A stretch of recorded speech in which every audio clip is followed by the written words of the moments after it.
Hello guys, তো সকাল সকাল উঠে দেখি মুখ টুক ধুই, চাটা খেয়ে দিয়ে রেডি হয়ে যাই। আমাদের রয়্যাল বেঙ্গল টাইগারটা খুব চিল্লেছি।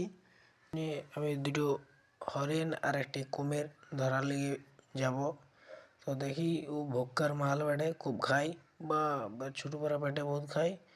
তাহলে দেখি কি পাওয়া যায়। টলিটো নিলাম, এটা এক্সট্রা উঠালাম জুত করি নিয়ে বেরিয়ে যাই।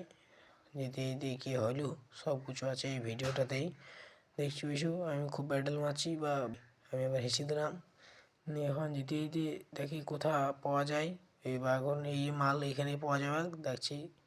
এখানে যাই মজা করলাম, ছাগলটা লিগে 4টি বিরিয়ানি নেবো আর পোলাও তার সাথে থাকবে। এই এখানে পেয়ে যাবো। দেখতে পিছু কত রয়েছে ইয়া কিছু নিয়ে আসবেন নাকি, হাতে কাজ জানলাম। যা হোক টিপি টুপি ঠেক কাজ এদিকে ওদিক করি এক থলে করলাম। এইয়া এক থলে হয়ে গেছি। আমার জেট এক্সট্রা এবারে উঠালাম জুট করে দেখো জেট এক্সট্রা নিয়ে এবারে বেরিয়েবো। হ্যাঁ আচ্ছা চলো দেখি। সেই তো ঘুমবাড়িটাও দেখতে বেশি ভালোই আছে। এই সরষিগুলো যা হয়েছে না মায়েরই বলতে হবে। দেখো সরষিগুলা। চলো দেখি গা এবারে আমাদের রয়্যাল বেঙ্গলটা কি খায়। বা ফার্স্টে দেখি বলছি কি ওটা পাটি, বললাম আয় আয় খাবি। দেখ দেখ বেড়ে দেখছি তো খালি মাল দুটো সঙ্গে আসছি। তারপরে মালটা পেয়েছে ভক্কার মাল ওড়ে। তো bye bye tata good bye.